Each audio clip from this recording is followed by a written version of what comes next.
Olá, pessoal, sejam muito bem-vindos a mais uma iniciativa aqui de educação financeira da Ágora Investimentos. Eu sou o Fernando Bueno, especialista de investimentos aqui da Ágora, e essa iniciativa faz parte da Semana ENEF, da Estratégia Nacional de Educação Financeira, uma iniciativa liderada pela CVM, a Comissão de Valores Mobiliários aqui no Brasil. Seja muito bem-vindo, eu espero que você goste muito desse conteúdo que a gente trouxe para vocês aqui hoje. A gente vai falar hoje, pessoal, sobre como usar o 13º no seu planejamento de 23. E para isso, eu tô super bem acompanhado aqui com especialistas nesse tema. Para começar, eu tô aqui com o professor Reinaldo Domingos. Tudo bem com o senhor, professor? Tudo bem, é um prazer muito grande estar aqui com você, meu querido Fernando Bueno. É uma honra, né, estar aqui na Ágora. Tenho certeza que podemos contribuir de alguma forma. O que eu não souber, eu vou aprender com o meu professor aqui, Pielucci. Falando nisso, Já né? estou jogando ele para frente. Ó, com o professor Marcos Pielucci. Tudo bem, professor? Tudo bem, Fernando. Muito obrigado pelo convite, viu? É um grande prazer estar aqui com vocês na Ágora e na presença também do professor Reinaldo. E eu espero poder contribuir com vocês aí para ajudar nas orientações sobre como aplicar os seus recursos, como administrar os seus recursos e ter um 2023 muito próspero. Professor Reinaldo, para quem não te conhece, tá olhando e falando, meu Deus, nunca viu o professor Reinaldo aqui na Ágora Investimentos? Quem é o professor Reinaldo? Bom, eu vou olhar para aquela câmera e vou falar, olha, eu sou um rapaz latino-americano, vindo do interior, sem parentes importantes, né, com dinheiro no bolso, diferente, né, do Belchior. Mas eu sou professor, sou PhD em educação financeira, sou autor de mais de uma centena de obras sobre o tema educação financeira. Tenho também o privilégio de estar diante a ABFIM, Associação Brasileira de Profissionais de Educação Financeira, sou presidente nacional, que busca pela regulamentação da atividade profissional do profissional que traz a educação financeira. São várias especialidades. E diante também da DSOP, Educação Financeira, DSOP, que hoje tem o maior ecossistema da educação financeira no Brasil. Então, estamos aí levando a educação do comportamento de como lidar com os recursos financeiros. Ah, professor, e educação financeira tem tudo a ver com comportamento, né? Isso daqui é muito importante, eu vou explorar bastante isso daqui na nossa conversa. E o senhor, professor Muito Marcos? Bem. Bom, Fernando, eu devo dizer que aqui você só convidou mentes brilhantes, né? Para nós. Só Menos todo eu. mundo aqui que dá reflexo, né? Só você que... Não, ainda não, eu tô com um pouquinho Você aqui. brilhante, mas você está no caminho, né? Muito bem. Então, eu sou graduado em Administração de Empresas pela USP, sou também mestre em Administração de Empresas pela Fundação Getúlio Vargas, tenho aí uma vivência como consultor e como gestor nas áreas financeiras e administrativa, e atualmente, como o pessoal diz, eu não trabalho mais, eu só dou aula, né? Não, é brincadeira, eu sou professor na FIA, na Fundação Instituto de Administração, sou também professor na Fundação Getúlio Vargas, no IBMEC e em outras escolas, como Einstein, etc. E eu atuo também profissionalmente como consultor em avaliação de empresas. Eu tenho, lógico, uma grande afinidade e uma grande familiaridade com a questão de investimentos e com a questão de finanças pessoais também, né? A gente vai ver aqui, eu espero poder contribuir, inclusive com algumas experiências pessoais que eu tive com o tema. Então você que está em casa, você já percebeu aqui qual que é a maldade do negócio aqui hoje, né? A gente trouxe um especialista em comportamento para falar de educação financeira e outro especialista em finanças, para exatamente levar o melhor desses dois conteúdos para vocês. Professores, vamos começar a desmistificar algumas coisas para a gente entrar de verdade no nosso bate-papo? Com certeza. O que é educação financeira, professor Reinaldo? A gente consegue definir isso de alguma forma? Claro que conseguimos. A educação financeira tem ligação direta com a usabilidade desse recurso tão, né, procurado e tão admirado, que é o dinheiro. Trata-se de recursos financeiros vindo da parte empreendedora das pessoas, seja ela dono de uma empresa, seja ela colaborador de uma empresa, todos somos empreendedores, vendemos tempo. A educação financeira tem como propósito equilibrar essa relação de consumo versus realizações. Muitas pessoas têm muita dificuldade de saber que a educação financeira ela não lida diretamente com números, ela lida com o comportamento, atitudes de como você vai realmente lidar com esse recurso tão escasso que muitas vezes as pessoas, e tão importantes, que é o dinheiro. A educação financeira trabalha desde a tenridade. Então, desde 2, 3, 4, 5 anos de idade, você já pode introduzir o comportamento mais adequado, e é uma ciência já comprovada, cientificamente comprovada, academicamente comprovada, que traz hoje o equilíbrio entre o ser, o ter, o manter. Para quê? Para que a gente possa realizar nossos sonhos, nossos propósitos e, acima de tudo, as nossas necessidades.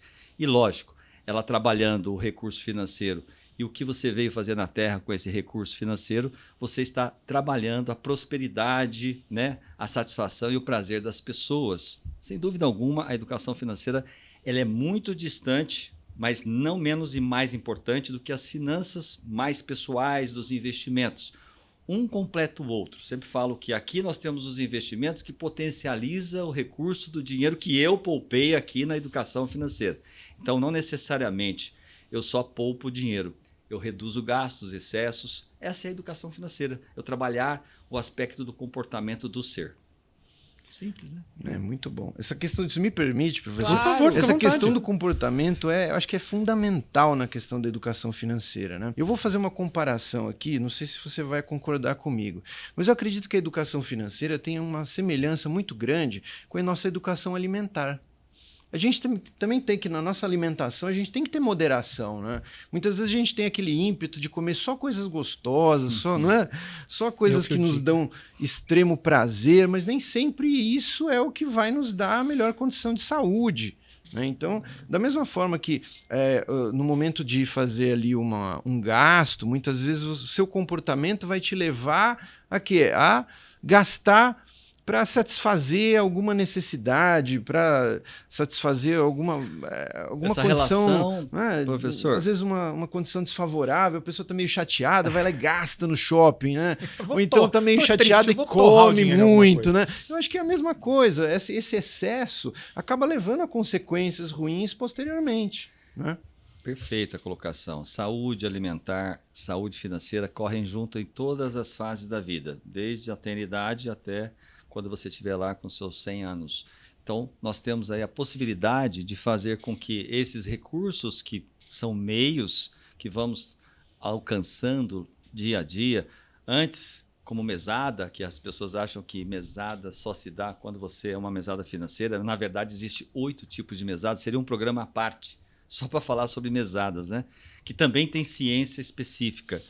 Quando a gente fala de vontade de ter e de obter e de manter, esta é a realidade da educação financeira. E tem a ver, sim, com a saúde física, mental, espiritual. Ela liga todas as áreas do conhecimento, porque ela é que faz exatamente o que e o porquê você veio na Terra.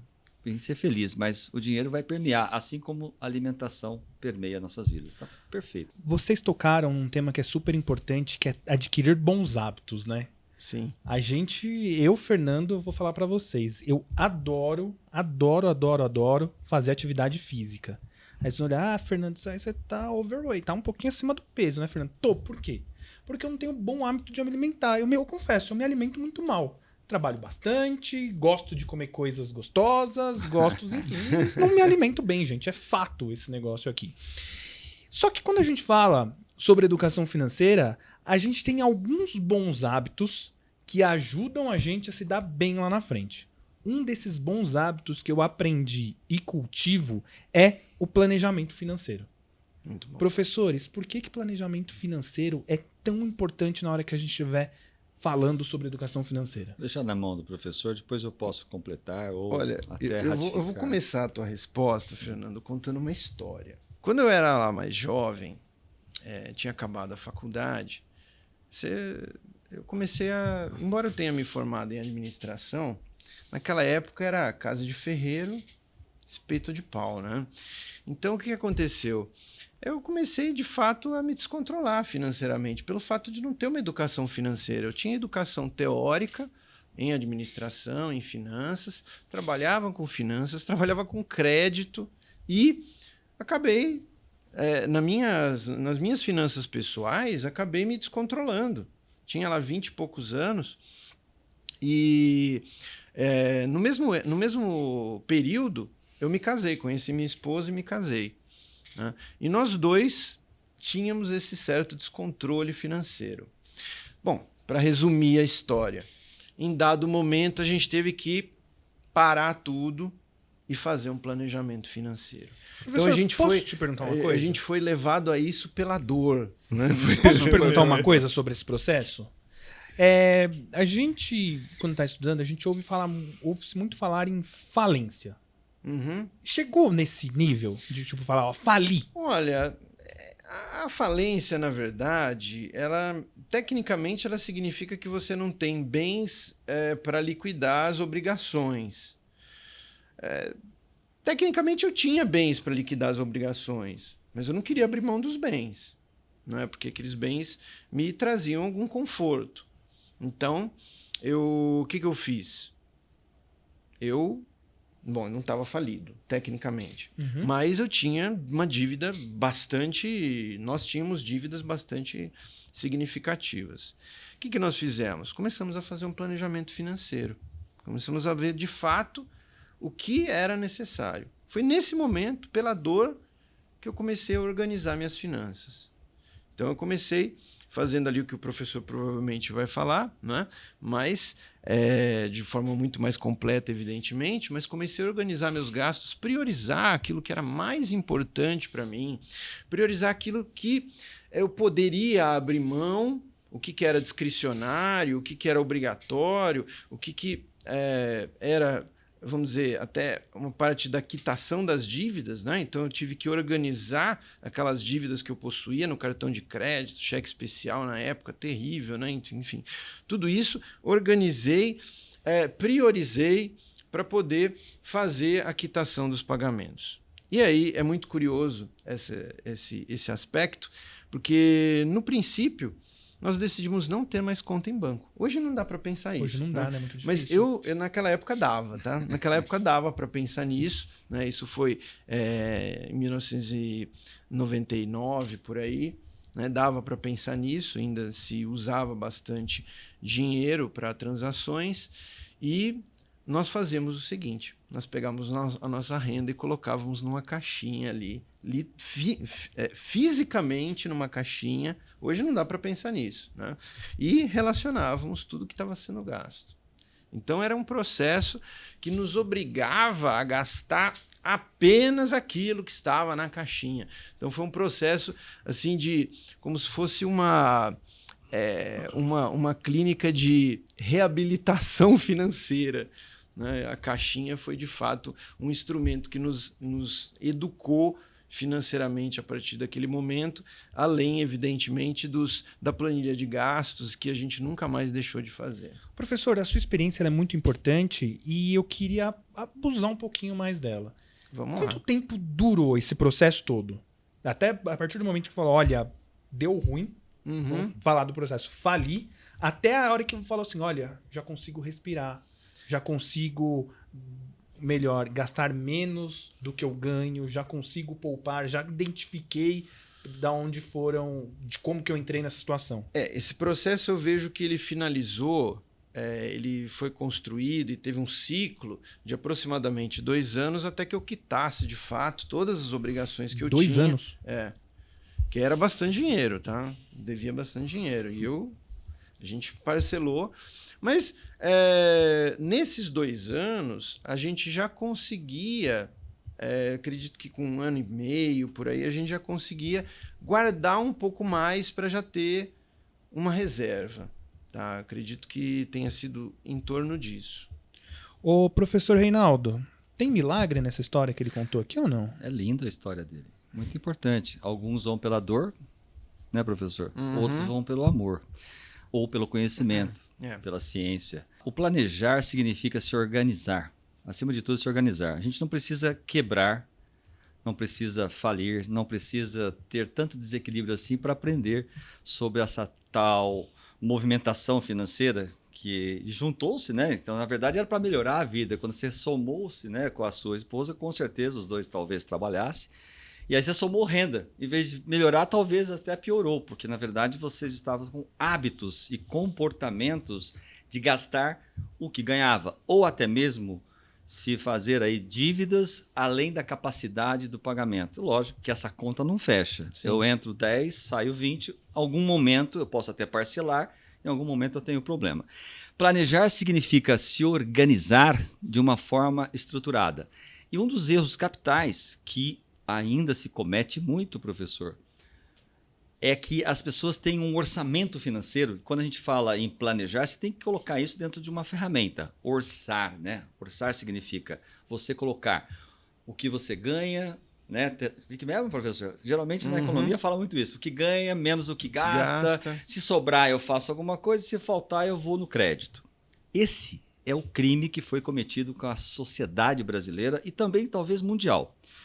Nós temos uma metodologia cientificamente comprovada. Eu alcancei a minha independência financeira aos 37 anos de idade. Eu não trabalho mais desde os 37 anos de idade por necessidade. Como é que aconteceu isso? Eu comecei a elaborar uma forma diferente. Desde criança, eu comecei a sempre poupar parte do meu recurso para um objetivo, para um sonho, para um desejo.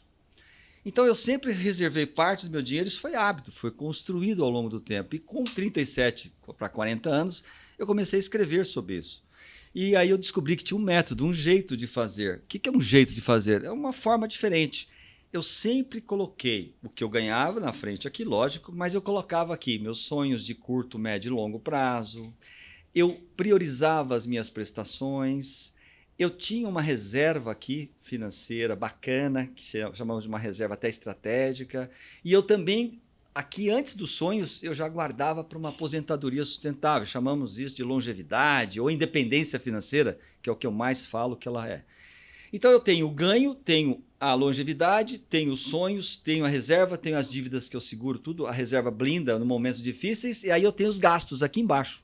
Quer dizer que nunca os gastos foram acima das minhas prioridades. Eles nunca tiveram aqui em cima. Então, eu nunca quebrei, eu nunca tive um desequilíbrio que pudesse me levar a uma reorganização de 1, 2 anos, como foi o caso do professor, e foi muito bem feita. Agora, é preciso que nós ensinemos esse jeito de fazer logo lá na eternidade, para a criança, jovem, quando pegar aquele recurso, aquele dinheiro daquela mesada, ela já ter 2 destinos. Um deles, pegar 2 moedas, uma moeda para o consumo e uma moeda para os meus desejos, os meus sonhos.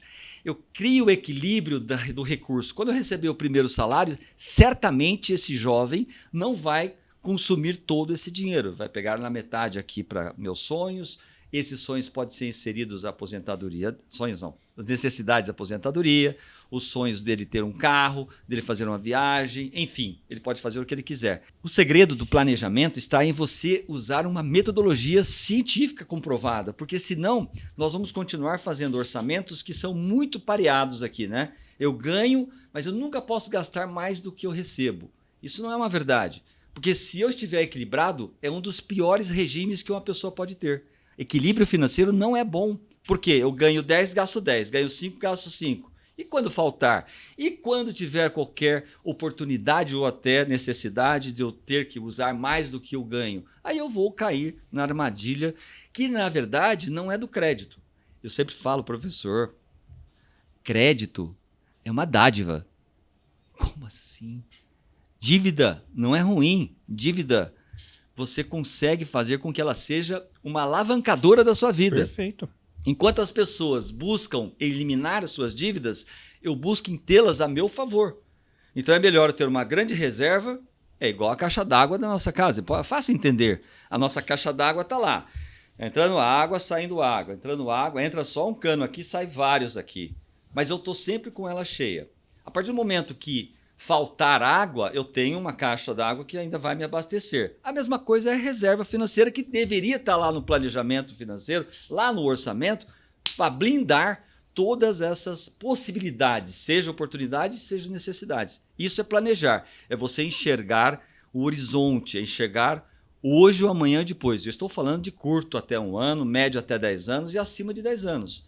Caso contrário, você planejou para viver o hoje. Viver o hoje é uma loucura. Isso não é planejar. Isso é você viver o hoje. Significa que você pode fazer melhor. Por isso, na educação do comportamento financeiro, você tem que ter um planejamento estruturado num orçamento que possa garantir a sua prosperidade financeira. Pessoal, vamos começar a falar do 13º aqui agora, né? Opa, maravilha. Todo mundo tem 13º, professor? Todo mundo pode ter o seu 13º. Muito bem. Pode. Quando a gente tem o seletista ou o servidor público, já está intrínseco, né? E, lógico, o trabalhador alcançou isso lá em 1962. Foi uma dádiva. E foi para usar para benefícios, para sonhos, para desejos. Final de ano, tenho 2 parcelas, uma em novembro e em dezembro. Que legal.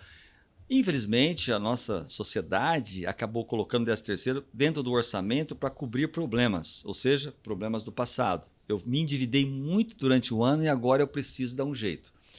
Isso não é uma forma correta de você administrar. O 13º é uma renda extra, porém, para aqueles que são MEI, PJ, próprio empreendedor que tem lá o seu Prolabore, o autônomo, eles não têm o 13º, mas ele pode construir e deve construir. Esse é um problemão que nós estamos criando pela frente, né? Eu deixo de ser CLT para ser o meu próprio empreendedor aqui, não tenho 13º, não tenho férias, não tenho bônus, não tenho fundo de garantia, não tenho nada. Mas eu posso ter isso? Deve ter, porque como PJ ou como MEI, você vai ganhar mais. Se você vai ganhar mais, você deveria poupar pelo menos 1/3 dessa brincadeira, que daria para cumprir tudo isso. Férias, 13º, fundo de garantia e tudo mais.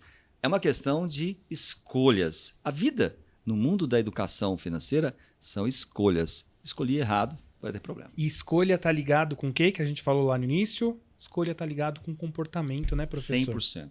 100%. Hoje não se faz mais qualquer movimentação financeira. Até mesmo nós vamos falar de investimento, o professor vai dar as suas aulas aqui de produtos, que ele é o craque nisso, né?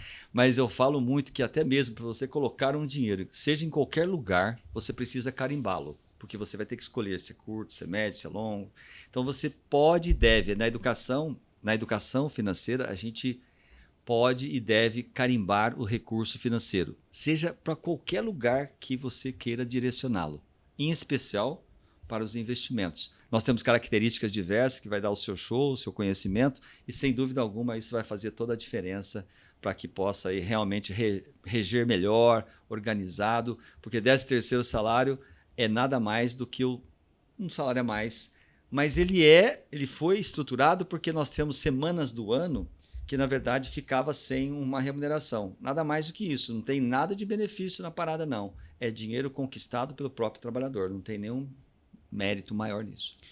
Professores, tem alguma coisa que eu preciso priorizar quando eu recebo o 13º? Alguém me ajuda? Quem começa? Uma boa pergunta, né? Uma boa pergunta. Cheguei ali agora, pingou na conta. O que eu faço? Eu posso passar a palavra para você. Olha, agora você gostou, né? Vem, professor? pode. Eu chutei para você, isso, né? Vamos lá, passou a batata quente. Vamos lá. Olha, o negócio é o seguinte, tem muita gente que acha que o 13º serve para consumir, né? E essa é uma das armadilhas, né? Por quê? Porque, de fato, é um recurso que vem de forma até extraordinária, né? A maioria das pessoas não se programa para isso, não se planeja para isso. E vem aquele dinheiro e fala, puxa, que legal, vou fazer uma viagem, vou comprar presentes para a família, vou acontecer, vai lá e gasta. Legal, dá aquela sensação de prazer, né? Puxa, que bacana. Só que qual que é o problema? O problema é que tem um ano seguinte, né? E no ano seguinte sempre vem aquelas despesas como famosas despesas de início de ano, né? E matrícula de escola, etc. E a pessoa já começa o ano com o pé esquerdo, né? Nada contra o pé esquerdo, mas enfim, já começa com uma condição desfavorável. Então, assim, eu entendo que a pessoa, na hora que ela recebe o 13º dela, ou antes de receber, ela já tem que se planejar. Tem que saber qual é a prioridade dela, o que é mais importante. Ela tem dívidas? Bom ponto. Será que ela precisaria ali quitar alguma dívida extraordinária, alguma coisa que ela deixou pendente no cartão, que é uma situação muito ruim, né? Aqueles juros altos que são pagos para o cartão de crédito ou para cheque especial. Será que ela tem alguma condição ali que ela precisa resolver de imediato, né? Então, esse é um ponto. Eu acho que ela deve também, se ela tem uma folga, eu acho que ela deve também fazer alguma coisa para si, para dar alguma satisfação, dar alguma forma de prazer ali nesse final de ano, que é uma época também da pessoa relaxar um pouco, fazer confraternização, viajar.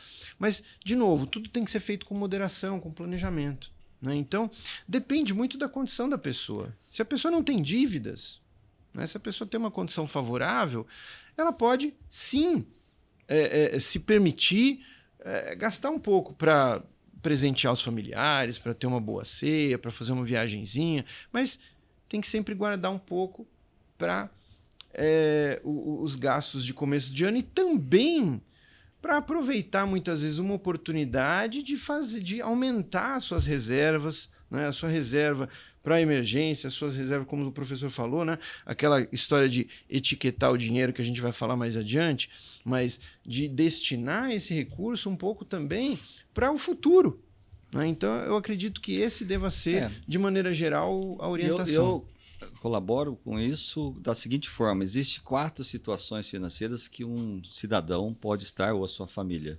Ele pode estar super endividado, negativado, SPC, Serasa, ele pode estar com nome sujo, como muitas pessoas falam. Ele pode estar endividado, mas o fato de estar endividado não necessariamente ele esteja numa situação difícil. Quem não tem dívida, que atire a primeira pedra nessa sala aqui. Acho que não tem ninguém aqui que não tenha dívida, sim ou não, pessoal? Pessoal, para você. Eu quero ouvir vocês. Tem dívida, pessoal? E para você que estão acompanhando. Todo mundo tem dívida. E para vocês que estão acompanhando, vocês estão vendo nós 3 aqui, mas tem uma galera lá atrás, tá bom? Acompanhando a gente. E quando a gente fala em dívidas sustentáveis, maravilhoso. Você parcelar um cartão, saber que você tem esse compromisso no seu orçamento financeiro, beleza. Aí você tem, então, super endividado, o endividado, você tem o equilibrado, que ganha 1.000, gasta 1.000, ganha 10, gasta 10.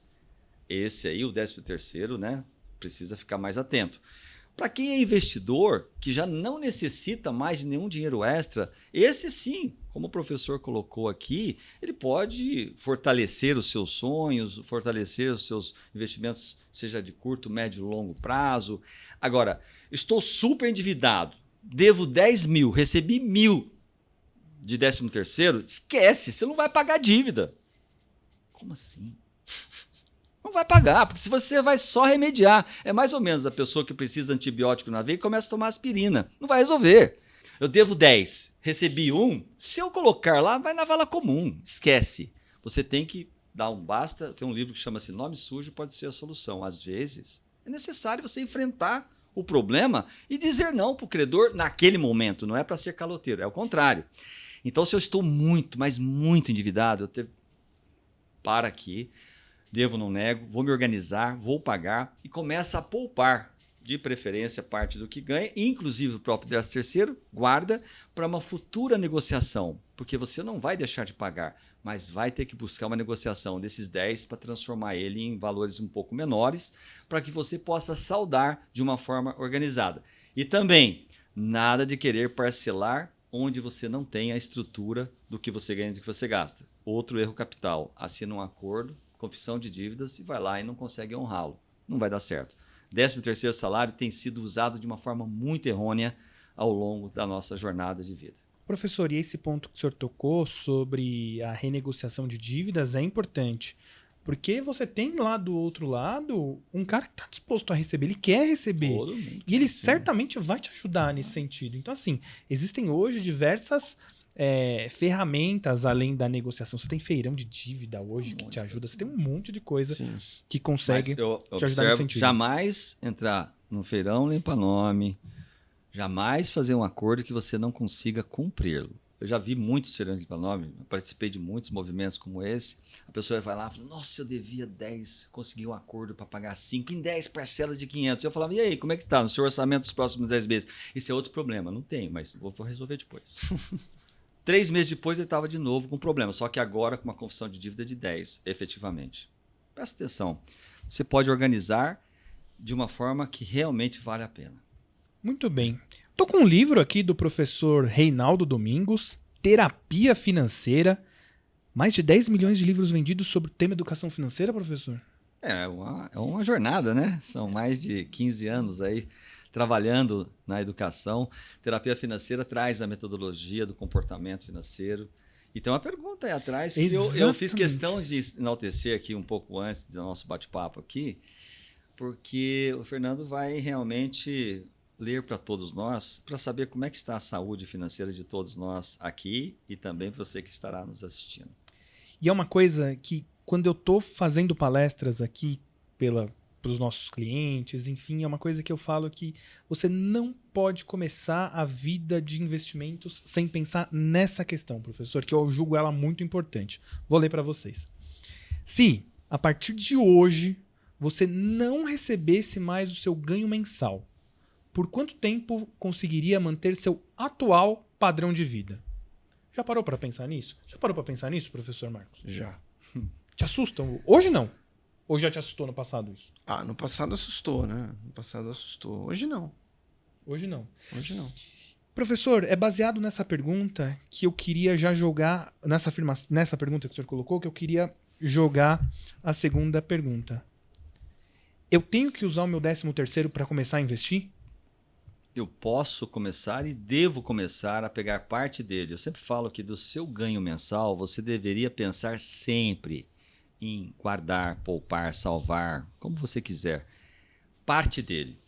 Para quê? Para alguns destinos que você pode colocar como sonhos, objetivos, como desejos, até mesmo como uma independência financeira. Muitas dificuldades temos hoje, os brasileiros são mais de 30 milhões de brasileiros aposentados pelo INSS e pensionistas que não têm sustentabilidade. 99% deles depende de parentes ou de amigos ou tem que continuar trabalhando. Imagine se você não fizer a sua previdência. A sua previdência não é mais aquela complementar. É a previdência principal sua. Você tem que ter a sua própria previdência.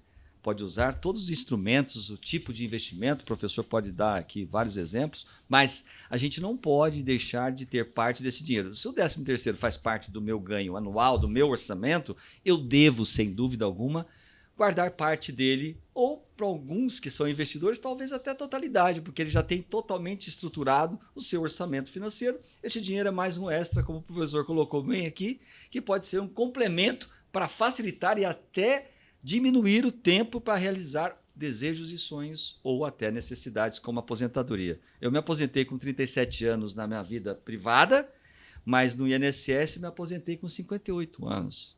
E se eu tivesse que viver pelo INSS, isso nunca será suficiente. Vou gravar de novo. INSS, isso nunca será suficiente. Legal? Guarda essa aí que você vai usá-la um dia. Por isso não dá para esperar, como os 30 milhões de brasileiros esperaram e não tiveram uma sustentabilidade, não foi suficiente para eles. Espero que você entenda isso. Todos vocês seletistas, fiquem muito atentos a isso. Professores, eu entendi aqui a importância que a gente tem de poupar recursos. Sim. Vocês já me falaram que é super importante porque lá na frente eu vou ter uma necessidade, seja por causa do INSS, ou seja porque eu vou parar, pode acontecer com qualquer um, de eu não receber mais o meu ganho mensal, enfim, por quanto tempo. Se você pegar os MEIs, eles vão se aposentar com um salário mínimo. Nós estamos quase 14, 15 milhões de MEIs no Brasil, microempreendedor individual. Se essa pleiade, se essa sociedade de MEIs não fizer a lição de casa, vão se aposentar com o INSS um salário mínimo. E aí?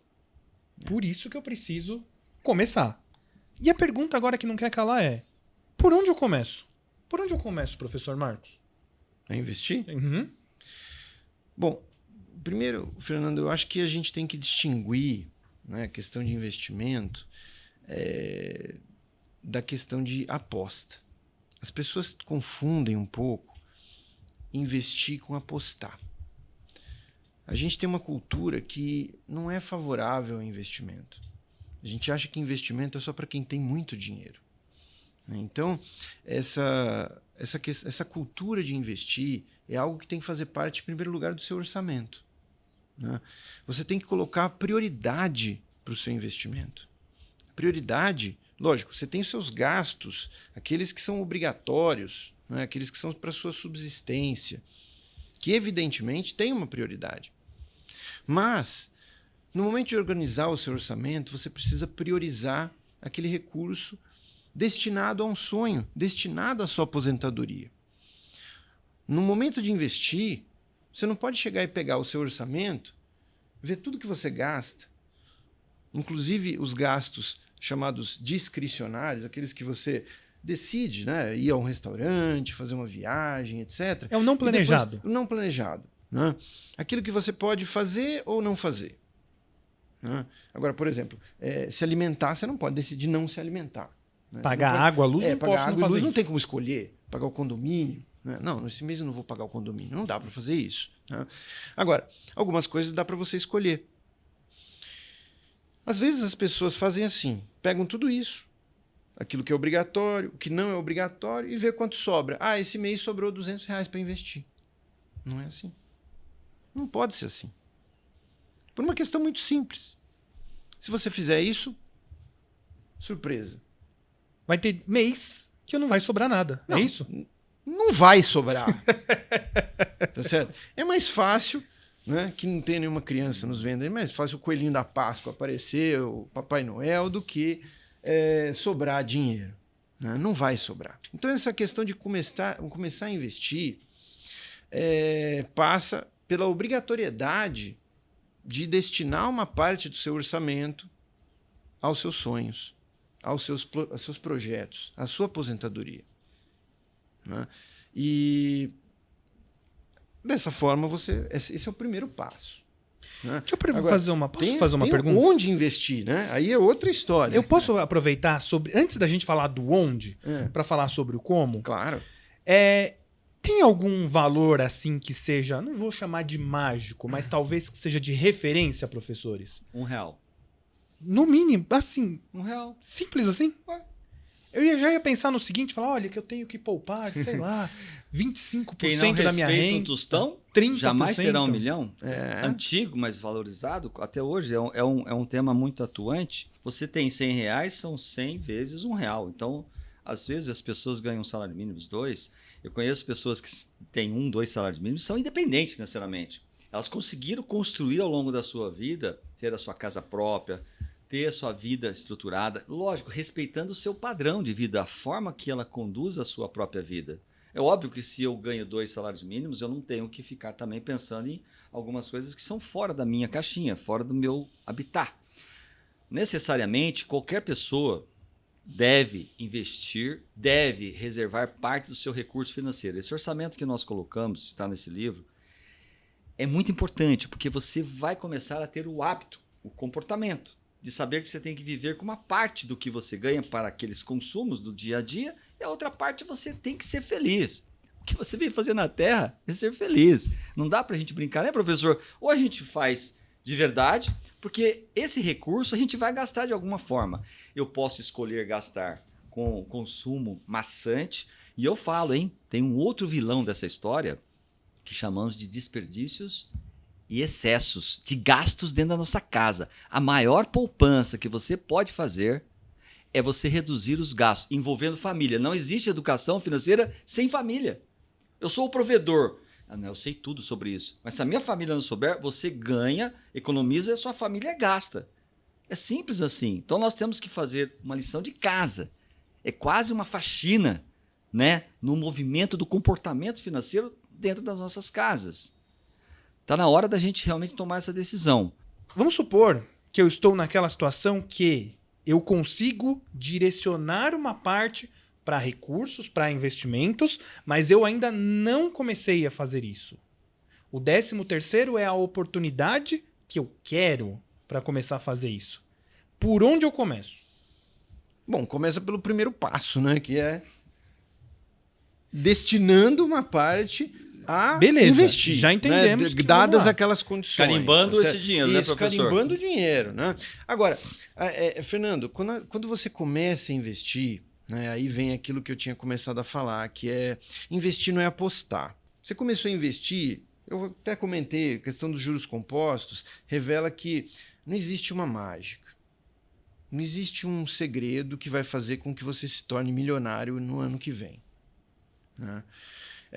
Então é muito importante, como o professor muito bem disse, você carimbar inclusive o dinheiro para o investimento. Né? Porque o investimento pode ter várias finalidades. Um deles é realizar um sonho lá de longo prazo. Outro pode ser se aposentar. Outro pode ser comprar um bem, Uma viagem, né, professor? fazer uma viagem, comprar um bem. Comprar um videogame Eu novo, posso né? fazer- Pro meu filho, eu um posso- celular. Outro. Eu posso dar uma necessidade específica pra gente ser super direto? Claro. Eu quero montar uma reserva. Isso, essa era a última que eu ia falar. Pra quê? Que Quero não montar uma A necessariamente... pergunta é, pra quê? A minha reserva de deu ruim comigo, professor. Não, isso é uma reserva estratégica. Eu até faço aqui, às vezes, como educador financeiro e profissional, né? Sou terapeuta financeiro, na verdade, trabalho com comportamento, né? É uma nova atividade profissional, inclusive. Quando a gente fala em fazer reservas, ela pode estar a curto, a médio e a longo. Uma reserva para uma aposentadoria é uma reserva financeira, Uhum. daqui é para longo prazo, né? E o professor vai dar um baile aqui na gente, vai dar um show, porque ele vai falar, então, tem investimentos para este, tem investimentos para esse, né, professor? Eu não conheço, Bom, baile não, porque eu não vim com não, sapato não, de professor, baile aqui, né? Você vai dar Por porque eu favor. conheço a competência desse homem, né? E desse ser humano. Então, a gente tem essa reserva. Quando a gente fala reserva para alguns meses, sejam 3, 6 meses, 24 meses, uma pandemia da vida, chamamos de reserva estratégica. Não traz a palavra emergência porque ela vai trazer junto a emergência. Vai acontecer no dia seguinte. Eu sempre Deus me falo que as livre. pessoas, você é o que você pensa, o que você fala, acontece com você e o que você escreve. Então, pensa positivo. Reserva estratégica para oportunidades, que se você pode ter uma oportunidade, de repente apareceu um negócio que, nossa, eu tenho um dinheiro aqui que não vai fazer falta. É uma reserva estratégica. E eu posso ter uma necessidade mesmo. Eu tenho uma reserva estratégica. As palavras têm força. É quântico, isso está lá. Tudo que você pensa, tudo que você fala vai acontecer amanhã. Então eu sempre coloco que a educação financeira tem muitos conceitos, sabe, professor? Muitos conceitos. Esse livro traz mais uma centena de conceitos. Conceitos que cravam a educação do comportamento. E ela faz com que você blinde todo esse movimento que a inflação vai engolindo de você, que o desequilíbrio vai fazendo e a sua família vai junto, né? Então você precisa corrigir tudo isso. Eu só falei da reserva. Sempre carimbar também qual a reserva. Então não vou usar, vou aprender com o Né? senhor hoje. Não é Não emergência. usarei Isso. mais o Vamos tema combinar. reserva de emergência, só usarei reserva estratégica. Preciso montar essa reserva estratégica Boa. Curto, Pra médio curto- ou longo? para curto prazo, professor. O que eu faço? Aí ele sabe Bom, tudo. então, aí que entra a questão do investimento, né, Fernando? Porque as pessoas, no momento em que você fala sobre investimento, elas já pensam no quê? Ah, vai investir em ações, Bitcoin, não sei o quê, não é isso? Né? Por quê? Porque as pessoas pensam em obter rendimentos extraordinários, né? Em usar como referência grandes nomes, pessoas que ficaram milionárias, bilionárias, etc. Mas a gente tem que pensar que, como o professor muito bem disse, cada reserva, cada carimbo que esse dinheiro leva, ele tem um prazo. E o prazo está associado com o tipo de investimento. Então, por exemplo, uma reserva estratégica de curto prazo tem que ter necessariamente algumas características. Ela tem que ter, em primeiro lugar, alta liquidez. O que é a liquidez? É a velocidade com que você consegue converter o investimento em dinheiro de volta. Então você aplicou no imóvel, o imóvel tem o quê? Baixa liquidez. Por quê? Porque você consegue transformar esse imóvel em dinheiro em um dia? Não. Você investir em ações tem alta liquidez? Tem. Só que qual que é o problema?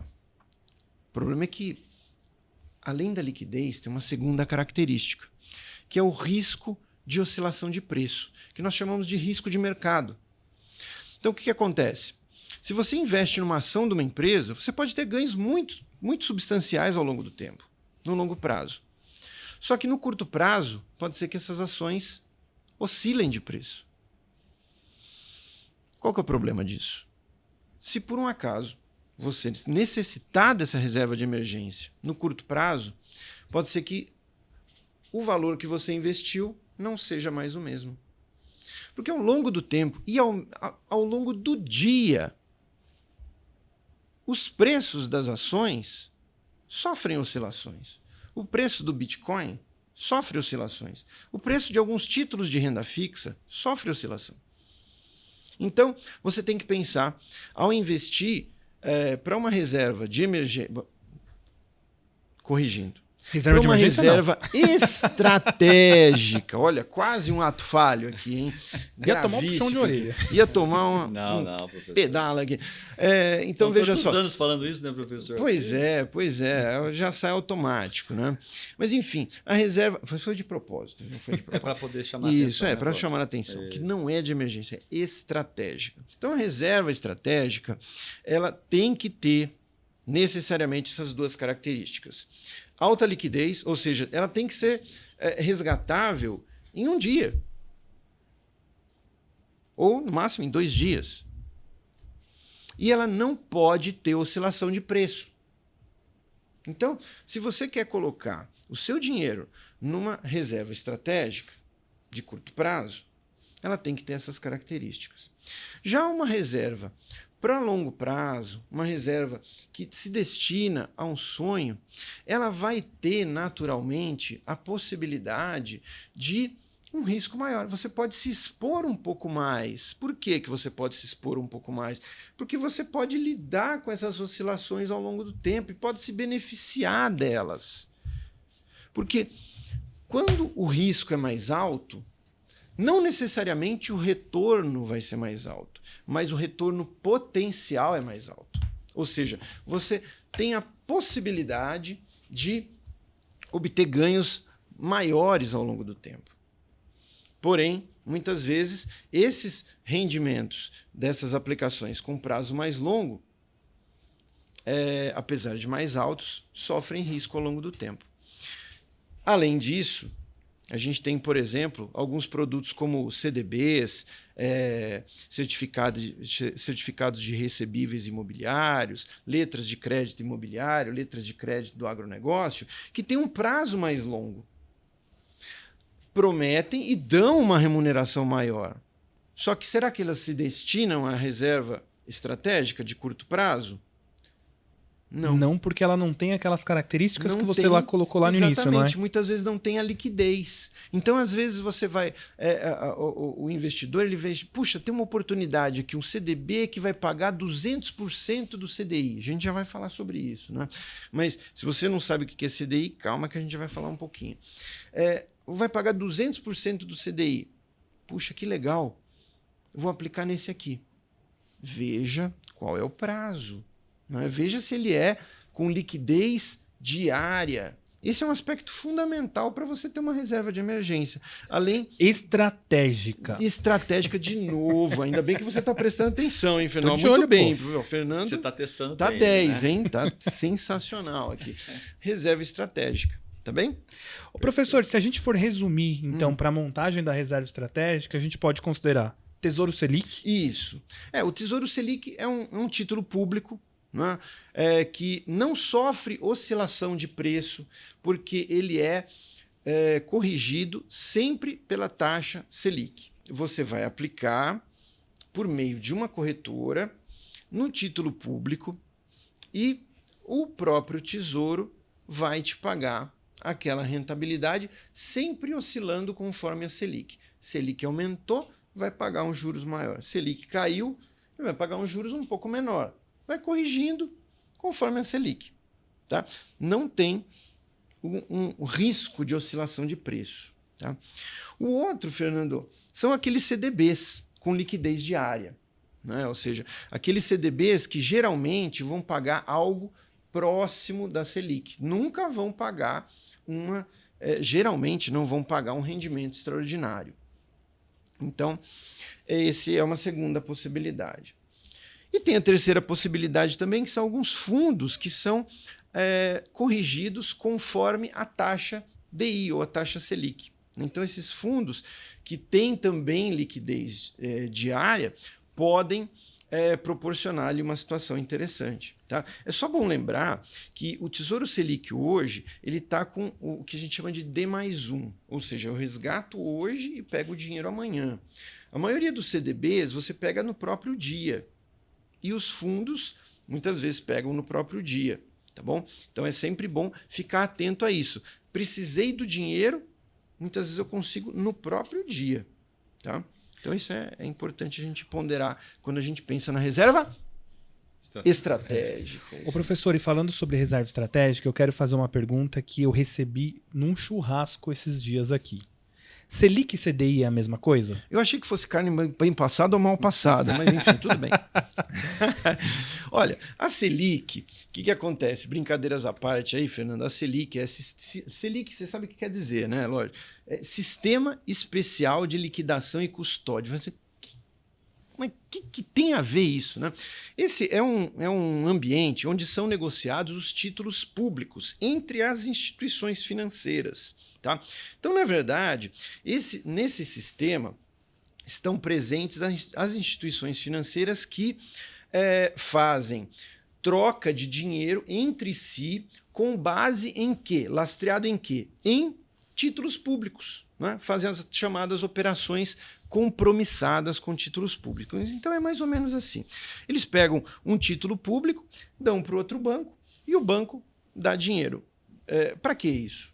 Porque justamente os bancos precisam equilibrar a necessidade de caixa ao final do dia. Às vezes um banco emprestou muito dinheiro, vai precisar de caixa. Ou sobrou muito dinheiro, vai dar caixa para o outro banco.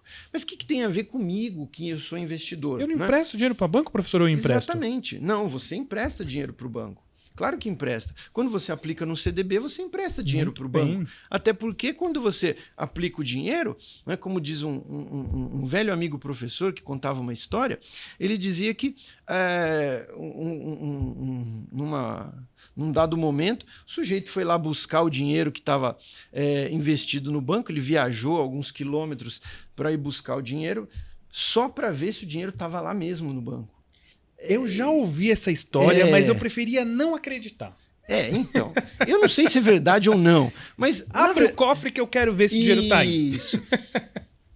Evidentemente, né, Fernando, o dinheiro não era o dinheiro dele, porque o dinheiro que o banco pegou dessa pessoa foi usado para ele emprestar, não é? Porque é isso que o banco faz, ele faz a intermediação financeira, ele capta de você que tem bastante dinheiro e aplica, né? Vai emprestar dinheiro para mim, por exemplo, para eu comprar um imóvel, para eu comprar um veículo, para eu comprar um bem ou para eu pegar em dinheiro emprestado. Então, o que acontece?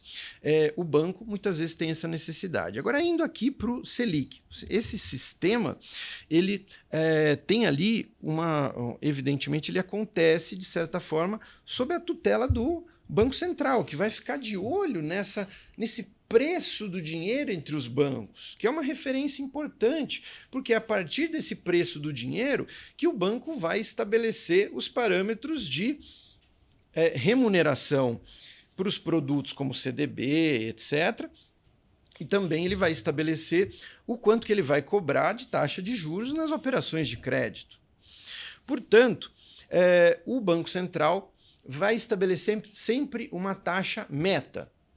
Então, ele tem lá uma taxa meta, que é a meta de taxa de transação entre os bancos. Essa é a taxa Selic. E a taxa DI, ela é uma taxa de uma operação parecida, que é a operação feita com os certificados de depósito interfinanceiro, conhecido popularmente por CDI. Então, esse CDI, na verdade, é um título emitido por um banco para obter dinheiro emprestado de outro banco. Você vai falar, mas é a mesma coisa, né? Na prática é a mesma coisa, só que muda o tipo de papel que está sendo trocado ali, né? No primeiro caso da taxa Selic, é um título público. No caso do CDI ou da taxa DI, é um certificado de depósito interfinanceiro. Atualmente, o que acontece, Fernando? Nós temos um volume de negociação muito baixo com CDIs. Só que essa taxa é uma taxa muito importante para o mercado financeiro, né? Inclusive tem algumas operações, como os futuros de DI, que são um dos contratos mais negociados no mundo, né? Até a época que eu acompanhava, era o terceiro mais negociado. Pode ter mudado, tá, pessoal? Mas ele já foi o terceiro contrato mais negociado do mundo. Exato. Então, como é que eu vou acabar com uma taxa dessa, né? Então, embora o CDI, na prática, tenha um volume muito baixo, hoje a taxa DI ela é espelhada na taxa Selic. Então, a partir do momento em que existe um volume baixo de negociação com os CDIs, a taxa DI é igual à taxa Selic, né? A não ser que tenha um volume muito grande de CDIs negociados. Mas, como é a mesma operação na prática, sempre a taxa DI vai ser muito próxima da Selic, no mínimo. Tem uma regra, né? Não sei se é uma regra ou se é uma convenção de mercado, né, professor? Que é CDI é Selic menos 0,10. É alguma coisa nesse sentido, não é? Então, mas isso acontecia no momento em que existia ainda uma transação significativa com os CDIs. Hoje já não tem mais, né? Principalmente depois que a CETIP foi incorporada para o grupo B3, né? A B3 passou a administrar também essa central de títulos privados, né, que é a CETIP, que cuida das transações com os CDIs. Então, a partir desse momento, estabeleceu-se essa regra, né, Fernando, que abaixo de determinado volume de negociação, a taxa DI é igual à Selic. Muito né? bom. Se tiver um volume maior, aí pode ser que tenha uma variação, né, que seria, mais na prática de mercado, uma diferença de 0,10 em função do prazo. Tá? Boa. Mas para o investidor, né, hoje ele deve ficar de olho na taxa Selic, né, que é a referência para aqueles produtos que a gente comentou, que são aqueles produtos que vão dar remuneração para as reservas estratégicas de curto prazo. Muito bom. Professores, eu queria muito aqui ficar assim, horas conversando com vocês aqui, Que bom. falando sobre educação financeira, falando sobre investimentos, mas o tempo urge. Professores, a gente estava falando sobre investimento, mas a gente estava falando sobre investimento financeiro, né, até agora. A gente estava falando muito sobre pegar o meu dinheiro, colocar lá no fundo DI ou montar um orçamento. Professores, é tão importante quanto isso investir em conhecimento. Você que Sim. está acompanhando aqui a gente, eu preciso falar para vocês que você vai investir melhor toda vez que você conhecer mais sobre tudo isso daqui que a gente está falando aqui. Eu queria deixar aberto para vocês aqui agora ajudarem essas pessoas. Como que elas buscam conhecimento? E eu vou te ajudar depois também. Olha, o conhecimento é algo que você tem que buscar incessantemente. Quando você faz alguma coisa, toma alguma decisão sem o conhecimento, a culpa é sua. Porque você podia ter ido atrás do conhecimento e não foi. Né? Então, jamais seja negligente com o seu futuro em não buscar o conhecimento. Hoje, principalmente aquele conhecimento básico, está disponível em vários canais. Né? Se você entrar no site da B3, tem informações, muitas das corretoras, das instituições têm informação gratuita. Então é importante você recorrer a essa informação para ter um conhecimento básico. Tome muito cuidado, quando a gente fala de educação gratuita, tome muito cuidado porque hoje tem muita armadilha. Tem muita gente querendo fisgar você com promessa de rendimentos fantásticos. Esse está sendo, no meu entendimento, essa está sendo a maior armadilha para quem busca conhecimento hoje por meio da internet. Buscar um conhecimento no canal errado. Então busque sempre instituições e empresas que sejam confiáveis, que tragam ali um nome, uma reputação por trás, porque aí você vai ter um conhecimento de qualidade. Não entre em promessas fantásticas. Não existe segredo. Não existe. Não existe, envie um Pix e ganhe outro ali. Não existe, né? Pelo amor de Deus, não existe. Não faça isso. Não existe, tá certo? E eu vou falar um negócio para você, Fernando. Eu, na minha casa, eu invisto. Eu invisto no longo prazo. Eu invisto no médio prazo. Eu invisto no curto prazo. Eu especulo. Eu faço operações no mercado futuro. Eu faço operações com opções. Mas eu faço porque eu sei fazer isso. Uma pessoa que não sabe, vai fazer isso, não vai se dar bem.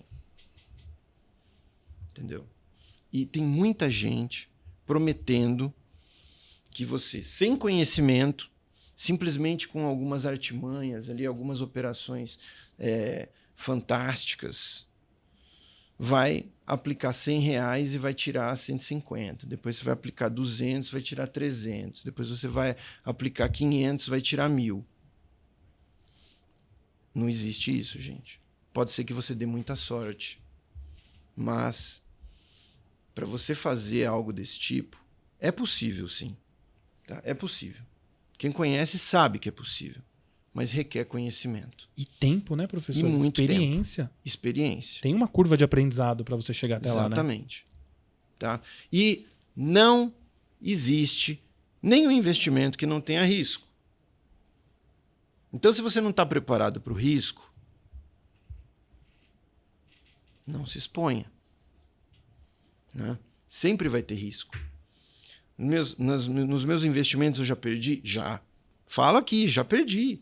Poxa, quem nunca? Já fiz apostas erradas. Quem nunca fez uma aposta errada, que atire a primeira pedra.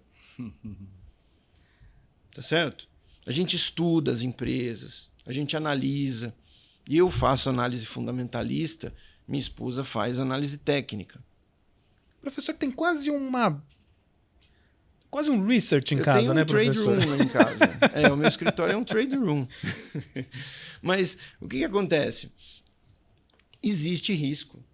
Né? Isso a pessoa tem que estar consciente. E o conhecimento, ele é o caminho para você poder ter essa tranquilidade, conseguir fazer os seus investimentos de uma forma tranquila. Você tem que começar com o básico. Você tem que começar entendendo o que é o Tesouro Selic. Entenda mais, entre no site do Tesouro, você vai ver informações, entre no site da B3. Né? Depois entenda um pouco melhor o que é um CDB. Entenda essas operações. Saiba que existem títulos do Tesouro em que você pode perder dinheiro. Isso mesmo. Você pode aplicar 100 hoje e ter 80 amanhã. Aí você vai falar, pô, mas então é igual a ações. Alguns títulos do Tesouro, como o Tesouro Prefixado, o Tesouro IPCA, tem oscilação de preço. Mas então tem risco. Sim, tem risco. Só se você tiver atrelado esse investimento a um planejamento de longo prazo, o risco é mitigado. Por quê? Porque aí você já vai ter ali, por exemplo, no caso do Tesouro IPCA, um rendimento que vai ser a inflação e mais uma porcentagem. Então você vai ter um ganho real ali acima do IPCA. Portanto, eu tenho que me atualizar o tempo todo, né, professor? Exatamente. Tem que estudar. Né? Então, só estudando que você vai entender isso. Por exemplo, como é que você pode investir numa empresa sem conhecer a empresa? Como é que você pode comprar ações de uma empresa? Porque comprar ações de uma empresa é se tornar sócio de uma empresa. Se você chamasse, não é, Fernando? Se você me chamasse para ser seu sócio, você ia querer saber quem eu sou? Hã?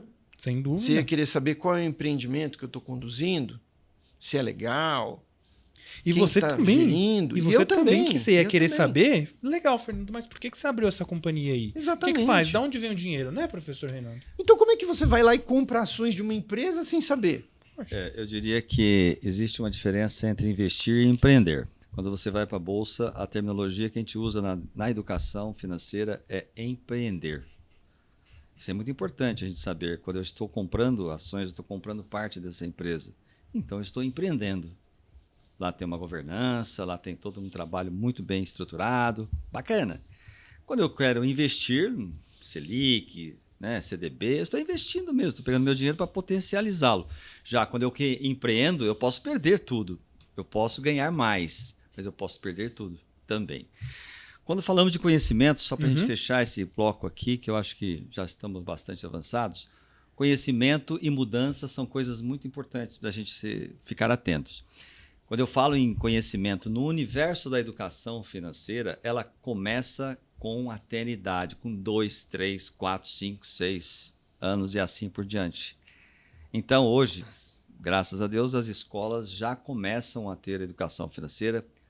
Inseri isso lá em 2009, antes da ENEF. Olha só que louco, né? Antes da ENEF, nós estamos na semana da ENEF, a educação financeira já estava entrando nas escolas para ensinar as nossas crianças a entender e fazer escolhas mais corretas, pelo menos mais conscientes.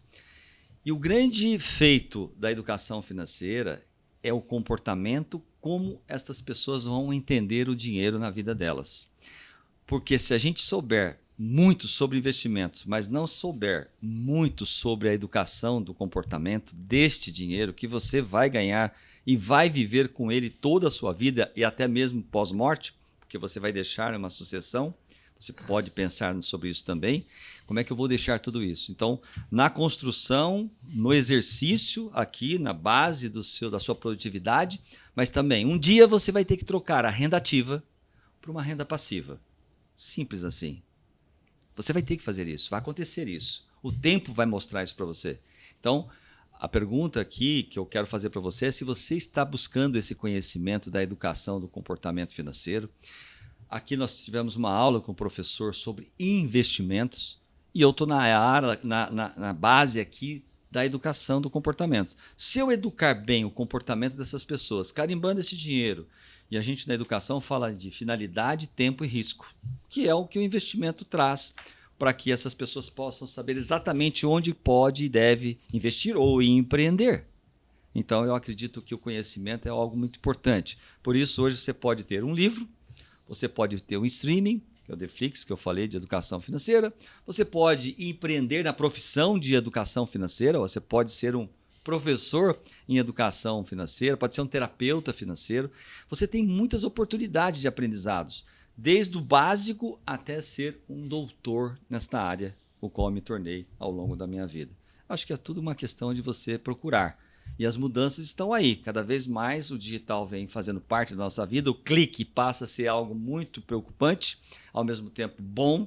De outro lado, traz um desarranjo muito fácil na sua vida só no clique. Então, clique para aprender educação financeira e investimentos. Eu tenho certeza que nós teremos aí uma nova sociedade sendo construída ao longo dos anos. E eu agora vou te dar um presente. Quer aprender? Vai subir um QR Code agora na sua tela que vai te indicar um curso super interessante aqui do Ágora Academy, que é a plataforma de educação da Ágora Investimentos. Vai ser um curso feito em parceria pela Ágora com a FIA, que o professor Marcos ajudou a gente a construir isso daqui. Então vai ser um curso super legal para você entender mais sobre isso. Pessoal, a gente vai terminar por aqui. Só para por favor, eu ia falar Ágora, assim, o Deflix já está na Ágora. O Deflix já está lá na Ágora também. Quer dizer, viu? na verdade, se você quer Lá uma no plataforma Academy. streaming, quer assistir na sua casa ou no smartphone, você tem um investimento extremamente barato, que é muito legal para a pessoa ter aí, desde a criança, jovem, adulto. Estou muito endividado. Lá você vai encontrar todos os seus caminhos, inclusive fazendo com que as pessoas se tornem sustentáveis, saudáveis financeiramente. Professores, querem deixar um recado final? Professor Marcos aqui primeiro, está do meu lado esquerdo. Vamos lá. Bom, primeiro recado é que investir é diferente de apostar. Eu acho que é muito importante a gente perceber que para você, dependendo da sua fase, dependendo da sua finalidade, vai ter um investimento mais adequado. Muito cuidado com aquela situação que você vive quando vai agora no final do ano, né, encontrar a família. E aí o que vai acontecer? Vai ter aquele amigo, aquele cunhado, aquele parente, aquele tio, aquele sobrinho, que vai chegar para você e vai falar assim: puxa, eu investi em tal empresa e ganhei não sei quanto. Aí você faz o quê? Você quer investir nessa empresa. Cuidado.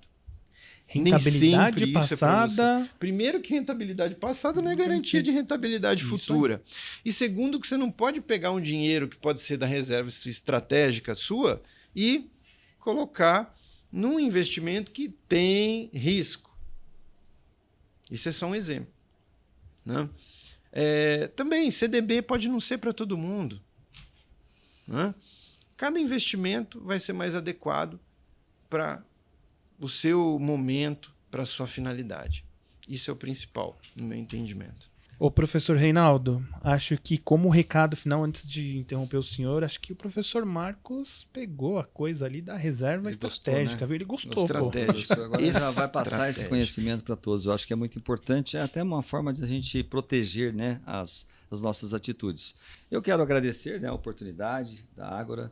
A gente tem aí uma grande aliança da DSOP, Educação Financeira, trabalhando graduação em Educação Financeira. Professor, nós temos graduação em Educação Financeira, nós temos 5 pós-graduações em Educação Financeira, nós temos um mestrado e um doutorado. Então, hoje você pode se transformar num grande, né, acadêmico dessa área, que é uma área extremamente importante. E se você está com muita dificuldade, você pode fazer até uma terapia financeira, que é muito boa e ajuda muito. Enfim, a educação financeira, desde uma criança a adulto, você tem hoje a possibilidade de transformar sua vida. Mas, acima de tudo, dinheiro só serve para uma coisa: para você ter uma vida saudável no consumo, e para outra, para realizar seus sonhos e para ser um dia uma pessoa que trocará a renda ativa por uma renda passiva. Esta é a educação financeira, transformadora de vidas. Só aproveitando, né, queria dizer que também dentro da plataforma Ágora Academy, nós temos vários cursos que produzimos em parceria com a FIA, Fundação Instituto de Administração, que é a instituição que nasceu da Universidade de São Paulo, nasceu da Faculdade de Economia e Administração da Universidade de São Paulo. Nós temos ali uma série de cursos de diversos tipos, de diversos níveis, desde o básico até o avançado.